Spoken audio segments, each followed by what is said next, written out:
Hello guys, രാവിലെ നല്ല അടിപൊളി ഇലയപ്പായിരുന്നു നമുക്ക് കഴിക്കാനായിട്ട്. അതൊക്കെ കഴിച്ചൊന്ന് റെസ്റ്റ് എടുക്കാന്ന് വിചാരിച്ചപ്പോഴും അടുത്ത മണി വന്നു. ഈ മിക്സിന്റെ ജാറൊന്ന് ശരിയാക്കാൻ കൊടുക്കും, അതിന്റെ ബ്ലേഡ് എല്ലാം പോയിരിക്കുകയാണ്. അത് ശരിയാക്കാനായിട്ട് അവിടെ കൊടുത്തു. എന്നിട്ട് വൈകുന്നേരം വരാൻ പറഞ്ഞു പുള്ളിക്കാരൻ. അതങ്ങോട്ട് തീർത്തപാട് നമ്മൾ അടുത്ത സ്ഥലത്തേക്ക് പോയി. നമ്മളാണെങ്കിൽ വീട്ടിലൊരു പണയം ഉണ്ടായിരുന്നു, അതൊന്ന് ഇളക്കി വെക്കാനായിട്ട് പോയി.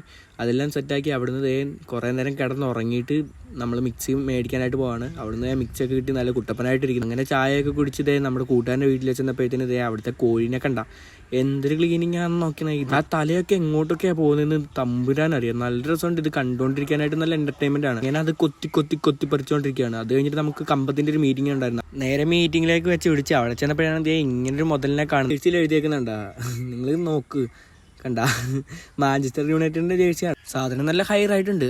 ഇവനാണ് നമ്മുടെ ഇവിടുത്തെ മെയിൻ കുരിപ്പ്. കേശു എന്നാണ് പേര്. 1.5 കുരിപ്പാണ് സാധനം. ഈ മെയിൻ ആയിട്ടിരുന്ന് ഷോ ഇട്ടുകൊണ്ടിരിക്കുന്നതിന്റെ പേരാണ് മണിയൻ. മണിയൻ എന്ന് വെച്ചാൽ നിങ്ങൾ വിചാരിക്കുന്ന ചില്ലറ ആളൊന്നുമല്ല, പോത്ത് ബിസിനസ് ഒക്കെ ഉള്ള ആളാണ്. പോത്തിനെ കറക്കുക, അതിനെ മേയ്ക്കുക, ഇതൊക്കെ തന്നെ ഇവന്റെ പണി. കാണുന്ന പോലെ ചില്ലറ ആളൊന്നുമല്ല. അങ്ങനെ മെയിൻ പണി കറങ്ങി തിരിഞ്ഞ് എന്റെ നെഞ്ചത്ത് തന്നെ വന്നു. അനൗൺസ്മെന്റിനുള്ള മാറ്റർ എഴുതുകയാണ്. അതെല്ലാം പൂർത്തിയാക്കി വീട്ടിൽ വന്നപ്പോഴേ ഏഷ്യാനെറ്റ് മൂവീസിന്റെ അത് കണ്ണൂർ സ്കോഡ് ഇന്ത്യൻ പ്രണയകഥയും പുള്ളിപ്പുലി ആട്ടിൻകുട്ടിയൊക്കെ ഇവന്മാർക്ക് എങ്ങനെ ഉപേക്ഷിക്കാൻ തോന്നിയോ ആവോ. അങ്ങനെ ടി വി ഒക്കെ കണ്ടുകൊണ്ടിരുന്നപ്പോഴാണ് അമ്മയാണെങ്കിൽ അകത്തുനിന്ന് വിളിക്കുന്നത്, അമ്മേനെ ഒന്ന് സഹായിക്കാനായിട്ട്. പിന്നെ നമ്മൾ പോയി ചുട്ടൊക്കെ കൊടുത്തു. നല്ല അടിപൊളിയായിട്ട് പൊങ്ങി വരുന്നുണ്ട് ഈ ചപ്പാത്തി. അങ്ങനെ ഫുൾക്ക ചപ്പാത്തി എന്നൊക്കെ പറഞ്ഞ് ഷോ ഇട്ടുകൊണ്ടിരുന്നപ്പോഴത്തേനും അമ്പത് ചിക്കനൊക്കെ റെഡിയാക്കുന്നുണ്ട്. ചിക്കൻ കുറച്ച് ചാറാക്കി എടുക്കുന്നുണ്ട്.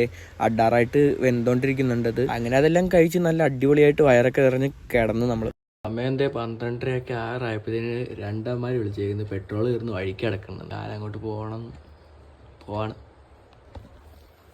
ഇറങ്ങിയ ഒരു പരുവായി വന്നപ്പോഴത്തേനാ കറക്റ്റ് സമയത്ത് അമ്മമാർ വിളിച്ചു. അങ്ങനെ വണ്ടി എടുത്ത് അമ്മമാരെ തപ്പി നമ്മൾ ഇറങ്ങിയപ്പോഴത്തേന് വഴി വെച്ച് അമ്മമാരെ കണ്ട്. ആദ്യമേ വണ്ടി ഉന്തിക്കൊണ്ട് പോകാമെന്ന് വിചാരിച്ചു, പക്ഷേ അത് നടന്നില്ല. അത് ഫ്ലോപ്പ് ആയപ്പോഴത്തേന് നമ്മൾ പിന്നെ കുപ്പി ഇറങ്ങി. ആവശ്യമുള്ളപ്പോൾ നോക്കുമ്പോൾ ഒരു കുപ്പിയും കാണുന്നില്ല. പിന്നെ ലാസ്റ്റ് ഒരു കുപ്പി കിട്ടി. അങ്ങനെ കുപ്പിയിൽ പെട്രോളൊക്കെ മേടിച്ച് വണ്ടിക്കകത്ത് കൊണ്ട് ഒഴിച്ച്. അപ്പോൾ ഓക്കെ, ബൈ.